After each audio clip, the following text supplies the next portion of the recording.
everybody, to the LEC live from the Riot Games Arena in Berlin, Germany. It is the last week of our regular season, and just like Euro 2024, where the knockouts start today, those are the same principles in the LEC this weekend. Because if you're out, your season is over. You need to get into this playoffs over the next 2 days. My name is Shax, and I am joined by Aragon and by Odewamne to go through this dramatic weekend. I mean, we're feeling relaxed. It's super, I mean, yeah, we're feeling relaxed, but I don't think the teams are. It's super chaotic. I mean, the amount of storylines we have is absolutely crazy, from who gets first, who's out. It's mental. Usually you're really excited about the top of the pack to see who is going to get the super high seed. But right now, with the bottom of the pack, they're so stacked with, I think, 5 teams being at 2 and 5 and 1 team being at 1 and 6. A lot can happen today and this weekend. Literally everything can happen because it is so tight indeed. And we'll, of course, keep you informed on everything in terms of the stakes. We did also want to look back at last week to keep us informed. And we are going to give the moments aura points. Now, if you are on social media way too much like me, you probably will have already seen what aura is. TLDR, kind of the energy that is around you when you walk into a room that you can command from people. You know, how we obviously always have incredible aura. And we'll allocate the aura points depending on the moment. So production, please roll our first moment for us. I mean, now I don't care others, so maybe I have more confidence and yeah, I can play better. He said he was going to beat G2 in that too, I remember. Yeah, but he played so damn well. It started really well. This is the match of the week? Yeah, that play was sick, by the way. The dodge onto the Ash W, I just thought that was so damn It was cool. unbelievable, but also this Aragon. Yeah. And the end, okay, look. Okay, look. I mean, it was about Noah. The opening clip was Noah, so I'm going to go with... Wait, I'm going to do... Is that legible? I think... I'm going to do plus 10,000 for saying you're going to beat G2 and then like outplaying them massively. And then I'm going to do minus 5,000 aura points because you lost to G2, I mean, but everyone does. That's plus 5,000 overall, right? I mean, we got the same? Yeah. I think we rated the same? Good, pretty good. 5,000 aura. You know, everyone loses to G2 anyway. I'm really happy with him, you know. Plus 7,000, given how weak he was going into MSI, and right now being arguably maybe Fnatic's strongest point. Losing to G2, I take that trade, you know. It happens. I like it. Okay, overall, very positive about Noah and Fnatic still. Let's see what our second moment is. And that is just, I'm gonna full charge it. Ooh, the puppy goal. Ooh. No way. Puppy got winner. The winner. With that hole in one. The puppy goat of I mean, he did this on repeat, right? He kept getting it. I think there He was was one smurfing blunder. this whole segment, I think. Yeah, there was one He blunder. got this one as well. This is rigged. So there's one full charge. Do you think he beat you? And this one's How's your Definitely, I'm really bad at this. You know, I'm not Oscar level, but I can do that. You know, I can definitely do that. Counts as one. Yeah. Okay, he redeemed it. You know. I mean, he's crazy good at this. Yeah. And at Poppy overall. And with that, we have found a Poppy challenge winner. Okay, Poppy. that's a hard one. Now I see why he plays all I the gave time. him Poppy. 7 million aura for that. What's the scale on this? Who knows? I think that's a bit. What really is it? A lot.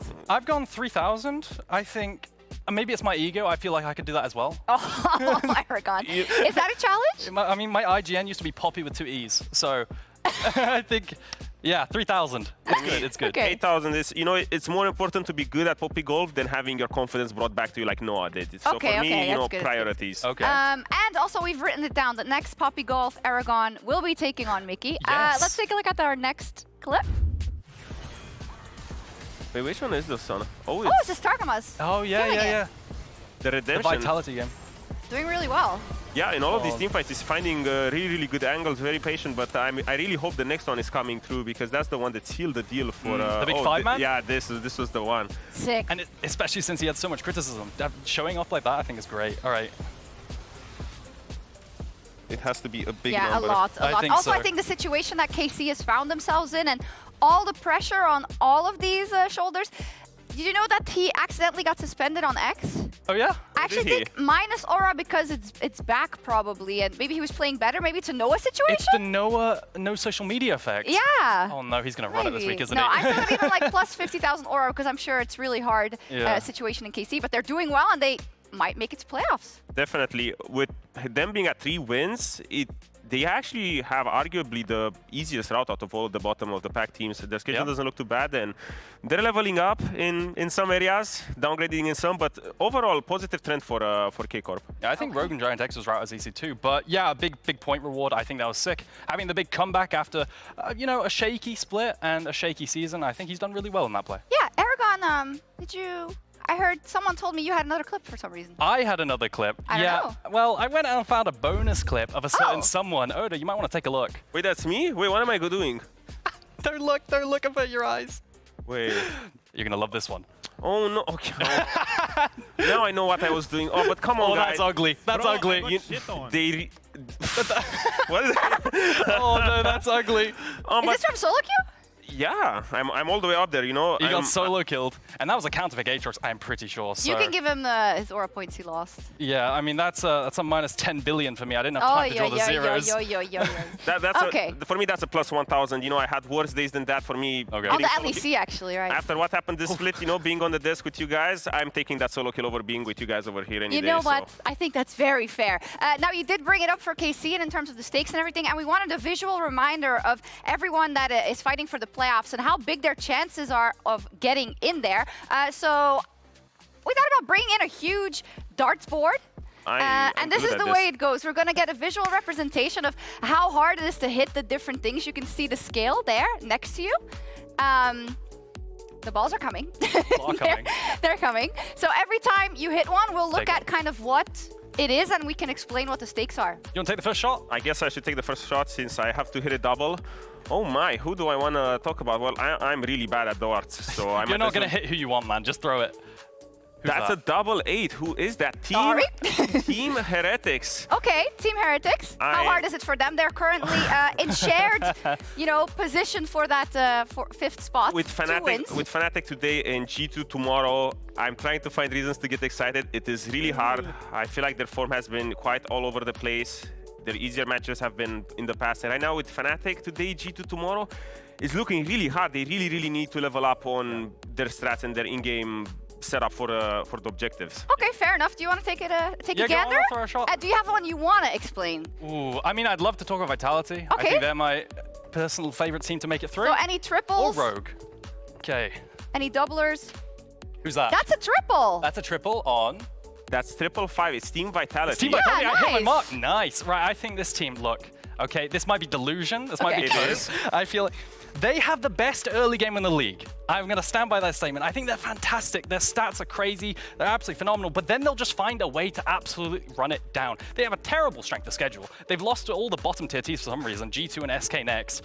But if they find a way... maybe they're better versus G2 and SK, like versus... It's the inverse thing, where they're better versus better teams. It's possible. Look, Photon's often the catalyst for throws. I think if they just fix their mid and late game, they can do really well. Okay. Oh.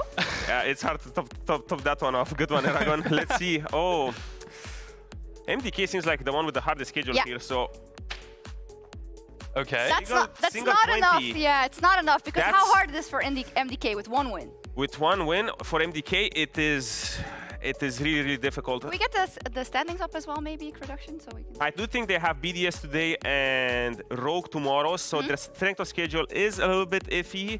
They have it in their hands. I think that with 3 wins, you can make it through, but they really need to step up and show us things that they haven't shown us so far yet, because this split, it really hasn't been theirs. Okay, fair enough. I think that's a good representation of that. It is in the cards or on the cards for everyone, but it might be more difficult depending on who you play. By the way, I was told there is a freak scenario in which MDK does not make playoffs, but still makes it to season finals because of making it to the finals. I know. We'll track that. If I would be a player, I would be really tilted for that. Yeah. I mean, hopefully we haven't told them, so they don't know. Anyway, we're going to move on to our match intro for our first game. We set it up a little bit already, but Fnatic is playing Team Heretics. Now, Fnatic, Aragon, of course, a little bit of aura lost to losing to G2, but how do we feel about them overall in their search for that first place over the weekend? Yeah, I mean, I think Fnatic, going into this matchup, I think it's very clear that, Fnatic are the favorites, and we should probably try to build up how Team Heretics can win. But when it comes to Fnatic, I think my biggest flaws, because like I said, they're expected to win, is the fact that, in my opinion, they don't necessarily play pure meta, the best version of the meta, which is, a lot of it is double AD carry, mid and AD carry. they have exclusively played AP champions in the mid lane. No Tristana, no Corgis, nothing like this. And I think that could potentially be a weakness in Avenue. I'm really scraping the bottom of the barrel. I think they're absolutely fantastic. They're Noah's still playing fantastic, well, right? and I think they should clear TH. Yeah, they're great, you know. But Yeah. for me, my general interest today is in Team Heretics because I'm looking at ways where they can level up today, bring up their A game, because it worked so good in spring. When Zwairo came in, the team was looking compact, great, everyone was on point, they were top of the standings regular season. Sure, playoffs came, they fumbled a little bit, but right now in summer we're seeing a completely different Team Heretics, and this comes primarily from Jankos as well, because if you look in spring, he was playing mainly engaged champions everywhere. The only one that is not engaged is Lee Sin, you know? So right now, going into summer split, there's not a lot of engaged champions left. Maokai fell off, different identity compared to before. And last week we saw him play Karthus, and I feel like when I think of Heretics, this team worked the best when it was Jankos and Trimby working well together. But right now, with this sort of champion pool that they're showing right now, I don't feel it so much. It's a lot of double AD carry, but I feel like there's two variants of this right now for the world globally. It's double AD carry plus tanks in the jungle and playmakers in the jungle, or double AD carry plus AP junglers, carry junglers. And I think they need to get Jankos off of champions like Karthus and put him back on Sejuani. I think he is best on playmakers. I think back to last split, it was Lee Sin and champions like this, and now I want him back on Sejuani and stuff to be able to use his veterancy. Yeah, up to our veterans indeed, and Lore standing by with another veteran, Wunder, from the top lane in our Marriott Bonvoy pre-game lobby. Thank you, Shox, and thank you, Wunder, for joining me ahead of your game. Last week of the regular season, how are you guys getting ready?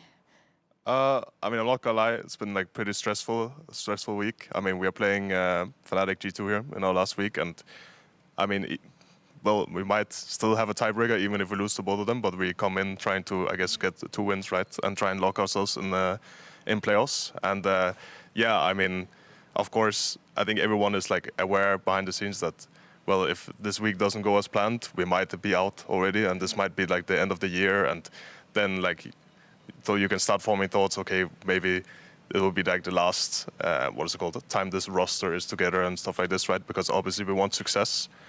So yeah, I mean, pretty stressful week, but preparation has been done, and now it's just up. If we can deliver on stage, then yeah, we'll manage to maybe grab a win or two. Yeah, and hopefully you guys managed to show it on stage, but I'm really confused as to what happened to you guys, because spring went well, I think, and I felt like there was some kind of identity that you guys were building and working on. What happened this summer? How do you reflect on the results that you had?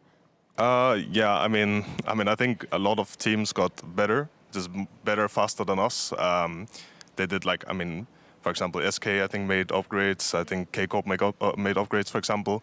And yeah, I mean, we just didn't. I think we just stagnated a little bit.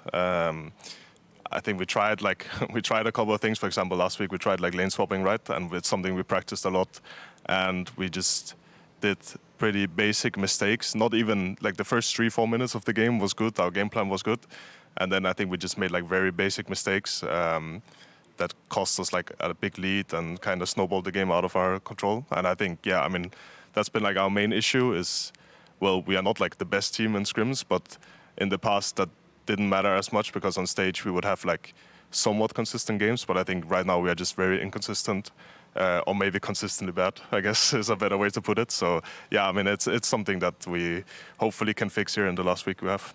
Yeah, and I mean, of course, with the 2 games that you have, I think it's the best moment for you guys to prove yourself. Any words on Oscarinin as a first matchup? Oscarinin, I mean, we played, well, I mean, basically, I was out for like the big portion of his debut, right, as a player. But we played last split in playoffs, and it was 2-1. And I think our games were pretty competitive. So hopefully we can at least have a really competitive game. I hope to beat them. Of course, it's like a lot of my former teammates.